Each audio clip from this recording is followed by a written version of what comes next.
Hi everyone, welcome to A Guide for TGPSC Exams. ఈ previous వీడియోలో మనం Telangana moment phase 1లో భాగంగా చాప్టర్ 2లో 13 బిట్స్ దాకా డిస్కస్ చేసామండి. ఈ వీడియోలో మనం చాప్టర్ 2లో 14 బిట్ నుంచి డిస్కస్ చేస్తాం. సో 14 బిట్ వచ్చేసరికి మనకి 1952 ఎన్నికల్లో మొత్తం ఓటర్లు ఎంతమంది అంటే, మొత్తం ఓటర్లు అప్పుడు రిజిస్టర్ ఓటర్లు అంటే 90 లక్షల మంది ఉన్నారండి 1952 ఎన్నికల్లో.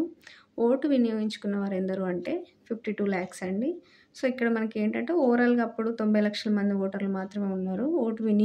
ఆ ఓటర్లలో ఓటు వినియోగించుకున్న వాళ్ళు ఎంతమంది అంటే 52 lakhs అనేది ఇక్కడ గుర్తుంచుకోవాలి. మరీ ఇంపార్టెంట్ కాదు, ఒక ఓవరాల్ ఐడియా కోసం అండి. నెక్స్ట్ బిట్ వచ్చేసరికి కమ్యూనిస్టులు గెలుచుకున్న స్థానాలు ఏంటి? సో మనం ఆల్రెడీ కమ్యూనిస్టులకి మొత్తం ఎన్ని సీట్లు వచ్చినాయి అనుకున్నామండి. హైదరాబాద్ రాష్ట్రం మొత్తం 3 ప్రాంతాలను కలుపుకొని ఎన్ని వచ్చినాయి అంటే 42 అనుకున్నాం కదా అండి. మరి ఓన్లీ తెలంగాణ ప్రాంతం వచ్చేసరికి 35 వచ్చినాయి అనుకున్నాం. సో కమ్యూనిస్టులు గెలుచుకున్న స్థానాలు ఏంటి అనేది మనం చూసుకున్నట్టయితే కనుక మనకి నల్గొండలో 14 గెలుచుకున్నారండి, కరీంనగర్లో 7 గెలుచుకున్నారు, వరంగల్లో 9 గెలుచుకున్నారు. ఇక్కడ వెరీ వెరీ ఇంపార్టెంట్, అస్సలు మర్చిపోకూడని విషయం ఏంటంటే పీడిఎఫ్ అంటే ఇది కమ్యూనిస్టుల పార్టీ అండి. పీపుల్స్ డెమోక్రటిక్ ఫ్రంట్ అనేది మనకి కమ్యూనిస్టుల పార్టీ. సో అందుకే మనకి ఇది అప్పుడు ఫస్ట్ మనకి హైదరాబాద్ రాష్ట్రంలో 1952లో ఫస్ట్ అపోజిషన్ పార్టీ పీడిఎఫ్ అనేది గుర్తుంచుకోవాలి. ఇంకా దీని గురించి మనం డీటెయిల్గా తెలుసుకుంటాము అప్కమింగ్ బిట్స్లో. సో ఈ ఏ స్థానాలు గెలుచుకునేది అనేది వెరీ వెరీ ఇంపార్టెంట్. మనకి అప్పుడు నల్గొండ, కరీంనగర్, వరంగల్ అనే ప్రాంతాలు, ఈ 3 జిల్లాలు మనకి నల్గొండ, కరీంనగర్, వరంగల్, ఈ 3 జిల్లాలు అనేటివి కమ్యూనిస్టులకు పెట్టని కోట వంటివండి, అంటే కట్టని కోట వంటివి. వాళ్ళకి ఇవి బాగా బలంగా ఉన్నటువంటి ప్రాంతాలండి. కమ్యూనిస్ట్ భావజాలం కానీ కమ్యూనిస్టుల అథారిటీ ఉన్న ప్రాంతాలు ఏంటంటే మనకి నల్గొండ జిల్లా, కరీంనగర్ జిల్లా, వరంగల్ జిల్లా అని గుర్తుంచుకోవాలి. సో నల్గొండలో మొత్తం 14 సీట్లు ఉంటే 14 సీట్లకు 14 సీట్లు గెలుచుకుందని గుర్తుంచుకోవాలి. సో నల్గొండలో ఇంకా ఎక్కువ ఉంది ఈ కమ్యూనిస్ట్ భావజాలము అనేది గుర్తుంచుకోవాలి. నెక్స్ట్ కరీంనగర్లో వచ్చేసరికి మనకి 15 సీట్లు ఉంటే మొత్తం 15లో 7 గెలుచుకున్నారండి. సో హాఫ్ అనుకోండి, ఇంచుమించుగా హాఫ్ గెలుచుకున్నారు. సో కరీంనగర్లో 15 సీట్స్ ఉంటే ఎన్ని గెలుచుకున్నారంటే 7 అని గుర్తుంచుకోవాలి. నెక్స్ట్ వరంగల్లో మొత్తం ఎన్ని సీట్లు ఉన్నాయంటే 14 అండి. వరంగల్లో 14కి 9 గెలుచుకున్నారని గుర్తుంచుకోవాలి. సో ఎన్ని గెలుచుకున్నారు? హైయెస్ట్ నల్గొండలో గెలుచుకున్నారు. నల్గొండలో 14 గెలుచుకున్నారు. సో అప్పుడు కమ్యూనిస్ట్ జిల్లాలు ఏంటి అంటే నల్గొండ, అంటే కమ్యూనిస్టులకు ఎక్కువ పేరు పొందిన జిల్లాలండి. అంటే ఆ సీట్లు వాళ్ళకి వచ్చేటి, వాళ్ళ కమ్యూనిస్ట్ భావజాలం ఎక్కువ ఉండేది ఈ జిల్లాలో అనేది గుర్తుంచుకోవాలి. సో ఎక్కువ ఎక్కడ ఉందంటే నల్గొండ అని గుర్తుంచుకోవాలి. ఆ 3 జిల్లాలు కూడా వెరీ వెరీ ఇంపార్టెంట్. ఎన్ని సీట్లు ఉన్నాయి, ఎన్ని గెలుచుకున్నారు వీళ్ళు అనేది కూడా ఇంపార్టెంట్. నెక్స్ట్ బిట్ వచ్చేసరికి మనకి 1952 పార్లమెంట్ ఎన్నికల్లో అత్యధిక భారీ మెజార్టీతో ఇండియాలోనే గెలిచిన వాళ్ళు ఎవరు? సో మనకు ఇప్పటిదాకా మనం ఏంటండి అసెంబ్లీ ఎన్నికల గురించి మనం డిస్కస్ చేసాము, శాసనసభ ఎన్నికల గురించి ఇంతకుముందు బిట్స్లో. ఈ బిట్లో మనకి పార్లమెంట్ ఎన్నికల్లో అన్నారు. సో పార్లమెంట్ ఎంపీ ఎన్నికలు అండి ఇవి. సో 1952 పార్లమెంట్ ఎన్నికల్లో అత్యధిక భారీ మెజార్టీతో ఇండియాలోనే మనకి గెలిచిన వారు ఎవరు అంటే మనకి రావి నారాయణ రెడ్డి అండి. ఏ నియోజకవర్గం నుంచి అంటే నల్గొండ నియోజకవర్గం నుంచి మనకి రావి నారాయణ రెడ్డి గెలిచాడు. ఎంత మెజార్టీతోటి, ఈయన భారీ మెజార్టీతో గెలిచాడు కదండి. సో ఎంత మెజార్టీ అది అంటే 3,09,162 ఓట్ల మెజార్టీతోటి ఈయన గెలిచిండండి. అంటే ఇదే హైయెస్ట్ ఇప్పటివరకు ఇండియాలో. సో ఇదే అత్యధిక భారీ మెజార్టీతో గెలవడం ఎంపీ ఎన్నికల్లో ఇండియాలో అనేది ఇక్కడ మనం గుర్తుంచుకోవాలి. ఎవరు అంటే రావి నారాయణ రెడ్డి. ఏ నియోజకవర్గం నుంచి గెలిచాడు అనేది వెరీ వెరీ ఇంపార్టెంట్ కాబట్టి నల్గొండ నియోజకవర్గం నుంచి గుర్తుంచుకోవాలి. మరి రావి నారాయణ రెడ్డి ఏ పార్టీ నుంచి గెలిచాడు అని అంటే పీడిఎఫ్ అండి, communist party. So people's democratic front అనే పార్టీ నుంచి మనకి ఇప్పుడు ఏదైతే అపోజిషన్ పార్టీ ఉందో దాని నుంచి ఈయన అత్యధిక మెజార్టీతో గెలిచిండు. ఎంత అత్యధిక మెజార్టీ అంటే 3,09,162 ఓట్ల మెజార్టీతో గెలిచిండు. సో ఇదే ఈయన హిస్టరీ అన్నమాట. ఇది 1952 పార్లమెంట్ ఎన్నికల అత్యధిక భారీ మెజార్టీతో ఇండియాలోనే గెలిచిన ఫస్ట్ ఎంపీ ఎవరు అని అంటే ఈయన రావి నారాయణ రెడ్డి. ఏ నియోజకవర్గం అనేది వెరీ వెరీ ఇంపార్టెంట్ కాబట్టి నల్గొండ నియోజకవర్గం అనేది గుర్తుంచుకోవాలి. నెక్స్ట్ బిట్ వచ్చేసరికి మనకి ఆదిలాబాద్ పార్లమెంటు స్థానానికి సోషలిస్ట్ పార్టీ నుంచి ఎన్నికైంది ఎవరు? సో మనకి ఆదిలాబాద్ పార్లమెంట్ స్థానం ఏదైతే ఉందో ఆదిలాబాద్ పార్లమెంట్ స్థానానికి మనకి సోషలిస్ట్ పార్టీ నుంచి మాధవరెడ్డి ఎన్నికయ్యాడు అనేది గుర్తుంచుకోవాలి. సో, ఆదిలాబాద్ పార్లమెంట్ స్థానాన్ని గెలుచుకుంది ఏ పార్టీ అండి? Socialist party.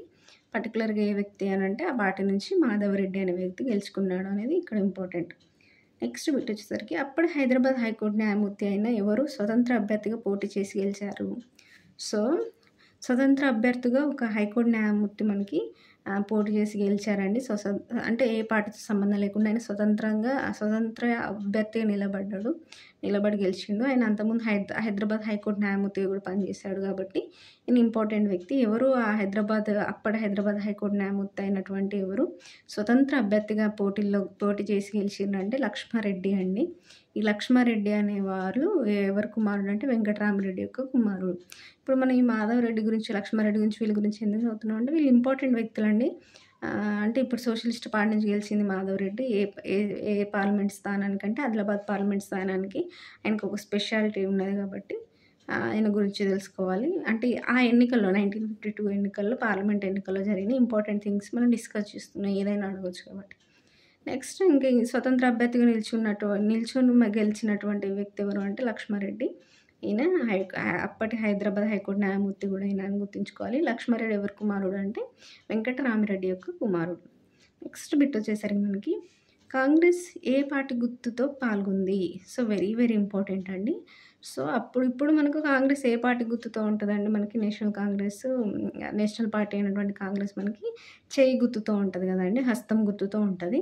మరి అప్పుడు 1952 ఎన్నికల్లో మనకి హైదరాబాద్ రాష్ట్రంలో మనకి పోటీ చేసినప్పుడు ఏ గుర్తుతో పాల్గొంది అని అంటే, ఏ పార్టీ గుర్తుతో పాల్గొంది అంటే కాడెద్దుల చిహ్నం అండి. కాడెద్దుల చిహ్నాన్ని ఇది కాంగ్రెస్ పార్టీ అనేది కాడెద్దుల చిహ్నం గుర్తుతో పోటీ చేసిందన్నమాట. గుర్తుంచుకోవాలి, కన్ఫ్యూజ్ అవుతారు. సో, ఇప్పుడు హస్తమే కాబట్టి అప్పుడు కూడా హస్తమే అనుకుంటారు. లేదండి, అప్పుడు కాడెద్దుల చిహ్నం అనే పార్టీ గుర్తుతో కాంగ్రెస్ పోటీ చేసింది. నెక్స్ట్ బిట్ వచ్చేసరికి మనకి సో, అసెంబ్లీ ఎన్నికల గురించి డిస్కస్ చేసాం, పార్లమెంట్ ఎన్నికల గురించి డిస్కస్ చేసాం. ఇప్పుడు ఎన్నికలు అయిపోయిన తర్వాత మనకి ఎవరు గెలిచారు, ఎవరు సీఎం అయినారు, ఎవరు అపోజిషన్ పార్టీ, అసలు మంత్రివర్గం ఏంటి, ఇవన్నీ మనం డిస్కస్ చేస్తామండి. సో, 20 బిట్ వచ్చేసరికి బీఆర్కే ఎవరు? బూర్గుల రామకృష్ణారావు. బీఆర్కే అంటే ఎవరండి? బూర్గుల రామకృష్ణారావు ఏ తేదీన ప్రమాణ స్వీకారం చేశారు సీఎంగా? సో, మనకి ఎన్నికల ద్వారా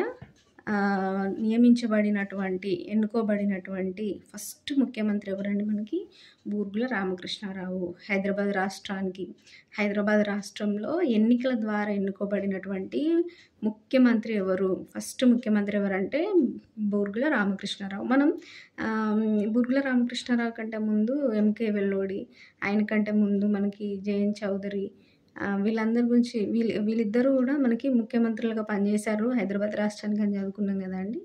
కానీ వాళ్ళు ఎన్నికల ద్వారా ఎన్నుకోబడినటువంటి వ్యక్తులు కాదండి. అంటే ఎన్నికల ద్వారా ఎన్నుకోబడినటువంటి సీఎంలు, ముఖ్యమంత్రులు గారు.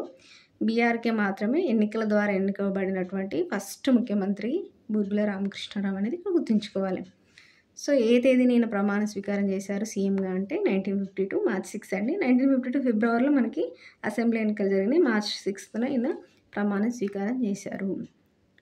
సో, నెక్స్ట్ బిట్ వచ్చేసరికి బూర్గుల రామకృష్ణారావు వెల్లోడి ప్రభుత్వంలో ఏ మంత్రిగా పనిచేశారు అంటే మనకి ఈయన బూర్గుల రామకృష్ణారావు సీఎంగా పనిచేయడానికి అంటే ప్రమాణ స్వీకారం చేయడానికి ముందు వెల్లోడి సీఎంగా ఉన్నప్పుడు ఆయన ప్రభుత్వంలో అయినా మంత్రిగా కూడా పనిచేసిండండి. ఏ మంత్రిగా అంటే విద్యాశాఖ మంత్రి ప్లస్ రెవెన్యూ శాఖ మంత్రి. విద్య, రెవెన్యూ 2 శాఖలకిన మంత్రిగా ఉన్నాడు బూర్గుల రామకృష్ణారావు. ఎవరి గవర్నమెంట్లో అంటే వెల్లోడి ప్రభుత్వంలో అనేది గుర్తుంచుకోవాలి. తర్వాత మనకి ఎన్నికలు జరిగిన తర్వాత ఈయన ముఖ్యమంత్రిగా 1952 మార్చ్ 6న ప్రమాణ స్వీకారం చేశాడు. మరి దానికంటే ముందు వెల్లోడి ప్రభుత్వంలో ఈయన ఏ శాఖలకు మంత్రిగా ఉన్నాడు అంటే విద్యాశాఖ ప్లస్ రెవెన్యూ శాఖకి మంత్రిగా పనిచేశాడు అనేది గుర్తుంచుకోవాలి. నెక్స్ట్ బిట్ వచ్చేసరికి మనకి బూర్గుల రామకృష్ణారావు ఏ నియోజకవర్గం నుంచి మనకి గెలిచాడు అని అంటే 1952 ఎన్నికల్లో షాద్నగర్ అండి. ఇది వెరీ వెరీ ఇంపార్టెంట్, ఎక్కువ అడుగుతారు ఇది. సో, ఏ నియోజకవర్గం నుంచి బూర్గుల రామకృష్ణారావు మనకు 1952 ఎన్నికల్లో పోటీ చేసి గెలిచారు అంటే షాద్నగర్ నియోజకవర్గం నుంచి అనేది గుర్తుంచుకోవాలి. సో ఈయన మన ఫస్ట్ ఎన్నికల ద్వారా ఎన్నుకోబడినటువంటి ముఖ్యమంత్రి కదండి. సో ఏ నియోజకవర్గం నుంచి ఎన్నుకోబడ్డాడు అనేది ఇంపార్టెంట్ కాబట్టి షాద్నగర్ అని గుర్తుంచుకోవాలి. నెక్స్ట్ బిట్ వచ్చేసరికి బూర్గుల రామకృష్ణారావు యొక్క మంత్రివర్గం అనేది వెరీ వెరీ ఇంపార్టెంట్ అండి. సిలబస్లో స్పెసిఫిక్గా మెన్షన్ చేస్తారు బూర్గుల రామకృష్ణారావు యొక్క మంత్రివర్గం గురించి. సో సిలబస్లో స్పెసిఫిక్గా ఈ టాపిక్ ఉన్నప్పుడు మనం దీన్ని ఇంకా స్పెసిఫిక్గానే చదవాలి, కొంచెం డెప్త్గానే చదవాలి. ఎక్కువ గుర్తుంచుకోవాలి. సో బూర్గుల రామకృష్ణారావు యొక్క మంత్రివర్గం సిలబస్ అంటే మళ్ళీ మీరు ఏ సిలబస్ అని కన్ఫ్యూజ్ అవుతారో గ్రూప్ 2 కానీ గ్రూప్ 3 కానీ గ్రూప్ 2లో అయితే ఇది స్పెసిఫిక్గా మెన్షన్ చేస్తారండి. గ్రూప్ 1లో కూడా ఉంటుంది మనకి.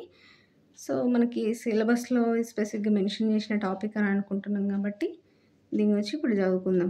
బూర్గుల రామకృష్ణారావు మంత్రివర్గం వచ్చేసరికి మనకి ఫస్ట్ ముఖ్యమంత్రి ఎవరండి? బూర్గుల రామకృష్ణారావే. నెక్స్ట్ ఆర్థిక శాఖ మంత్రి ఎవరు అంటే మెల్కోటే అండి.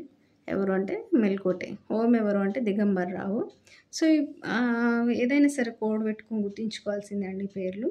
సో ముఖ్యమంత్రి ఇంపార్టెంట్ శాఖ మంత్రులు ఎవరు మనకి? ఆర్థిక శాఖ మంత్రి, హోంశాఖ మంత్రి, వీళ్ళు వెరీ వెరీ ఇంపార్టెంట్ కదండి. వీళ్ళని ఫస్ట్ గుర్తుపెట్టుకుందాం. ముఖ్యమంత్రి అంటే మనకి బూర్గుల రామకృష్ణారావులో బూర్గుల రామకృష్ణారావు మంత్రివర్గంలో బూర్గుల రామకృష్ణారావే ముఖ్యమంత్రి.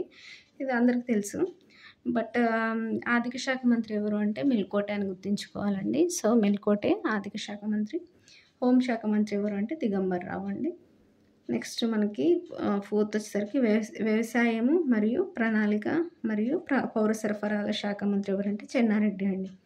సో ఇక్కడ శాఖలతో సంబంధం లేకుండా ఇక్కడ వ్యక్తులు ఇంపార్టెంట్ అండి. చెన్నారెడ్డి, కేవి రంగారెడ్డి, విబి రాజు, వీళ్ళందరూ మళ్ళీ అప్కమింగ్ తెలంగాణ మూమెంట్లో వీళ్ళు ఇంపార్టెంట్ రోల్ ప్లే చేస్తారు. ఈ తెలంగాణ మూమెంట్లో ఇంపార్టెంట్ రోల్ ప్లే చేసిన వ్యక్తులు వీళ్ళు. చెన్నారెడ్డి, కేవి రంగారెడ్డి, వివి రాజు వీళ్ళు. సో వీళ్ళు మనకి బూర్గుల రామకృష్ణారావు మంత్రివర్గంలో ఉన్నారు కాబట్టి వీళ్ళ యొక్క శాఖలు కూడా వెరీ వెరీ ఇంపార్టెంట్. అవి చిన్న అయినా పెద్ద అయినా. సో వాళ్ళు ఏ శాఖల్లో పనిచేసినారు మంత్రిగా అనేది గుర్తుంచుకోవాలి. చెన్నారెడ్డి వచ్చేసరికి మనకి వ్యవసాయ శాఖ, ప్రణాళిక శాఖ ప్లస్ పౌర సరఫరాల శాఖ, ఈ 3 శాఖలకి మనకి చెన్నారెడ్డి మంత్రిగా ఉన్నాడండి. నెక్స్ట్ కేవి రంగారెడ్డి వచ్చేసరికి మనకి అటవీ శాఖ, ఎక్సైజ్ శాఖ, కస్టమ్స్ శాఖ, ఈ 3 శాఖలకి మనకి కేవి రంగారెడ్డి మంత్రిగా తీసుకున్నాడు. నెక్స్ట్ విబి రాజు ఏంటంటే మనకి కార్మిక శాఖ, ప్రణాళిక శాఖ, సమాచార శాఖ, ఈ 3 శాఖలకి విబి రాజు ఉన్నాడు. సో వ్యక్తులు ఇంపార్టెంట్ కాబట్టి వాళ్ళ యొక్క శాఖలు కూడా ఇక్కడ important. Next public works plus ప్రజారోగ్యం అనే శాఖలకు, పబ్లిక్ వర్క్స్ శాఖకి, ప్రజారోగ్య శాఖకి ఎవరు ఉన్నారంటే నవాజ్ జంగ్ అండి. నెక్స్ట్ గృహ నిర్మాణం శాఖ ప్లస్ స్థానిక పరిపాలన శాఖ, ఈ 2 శాఖలకు మంత్రిగా ఎవరు ఉన్నారంటే అన్నారావు జ్వాలాముఖి. ఎవరండి? అన్నారావు జ్వాలాముఖి. నెక్స్ట్ పరిశ్రమల శాఖ ప్లస్ వాణిజ్య శాఖకి ఎవరు మంత్రి అంటే వినాయకరావు. నెక్స్ట్ గ్రామీణాభివృద్ధి శాఖకి ఎవరు మంత్రి అంటే దేవి సింగ్ అండి.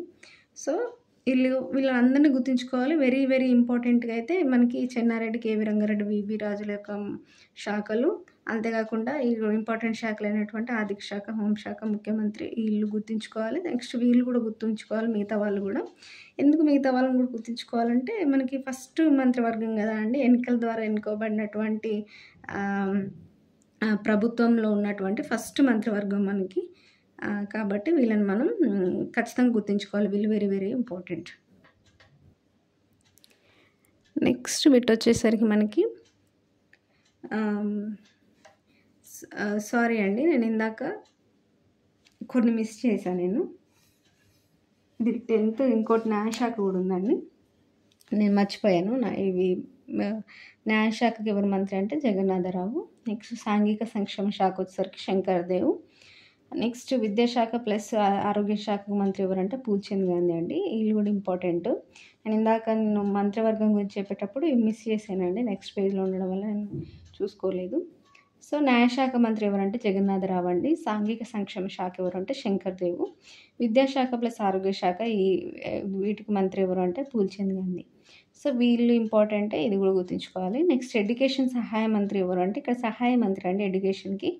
సో ఎవరు అంటే సంగం లక్ష్మీబాయి అని గుర్తుంచుకోవాలండి. సివిల్ సప్లై సహాయ మంత్రి ఎవరు అంటే అరిగే రామస్వామి అండి. సో సంగం లక్ష్మీబాయి, అరిగే రామస్వామి కూడా మనకి బీఆర్కే మంత్రివర్గంలో ఉన్నారు.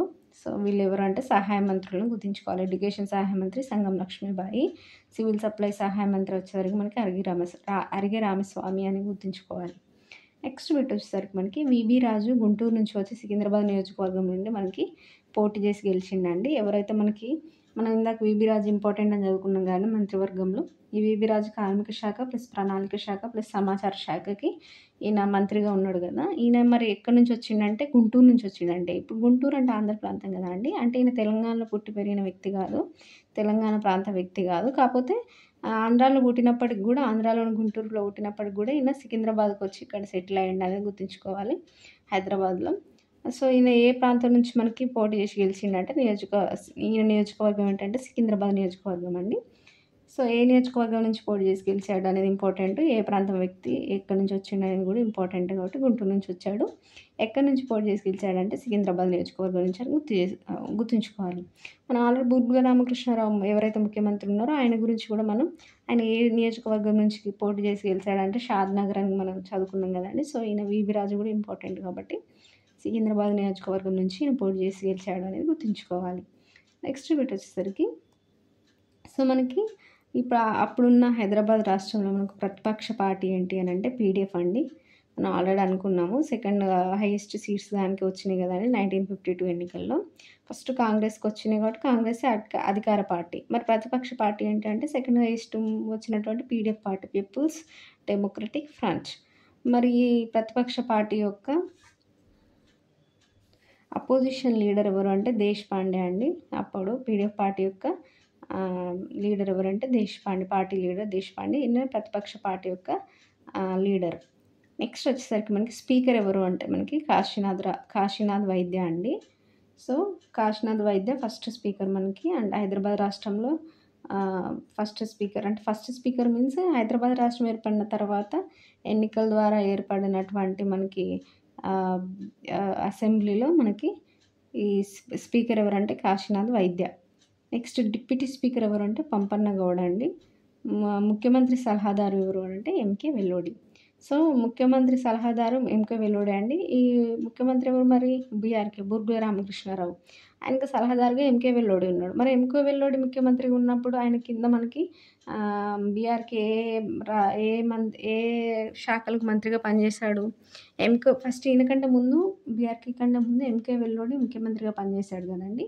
ముఖ్యమంత్రిగా ఎంకే వెల్లోడి ఉన్నప్పుడు మనకి బూర్గుల రామకృష్ణారావు వచ్చేసరికి విద్యాశాఖ ప్లస్ రెవెన్యూ శాఖకి ఈయన మంత్రిగా పనిచేశాడండి.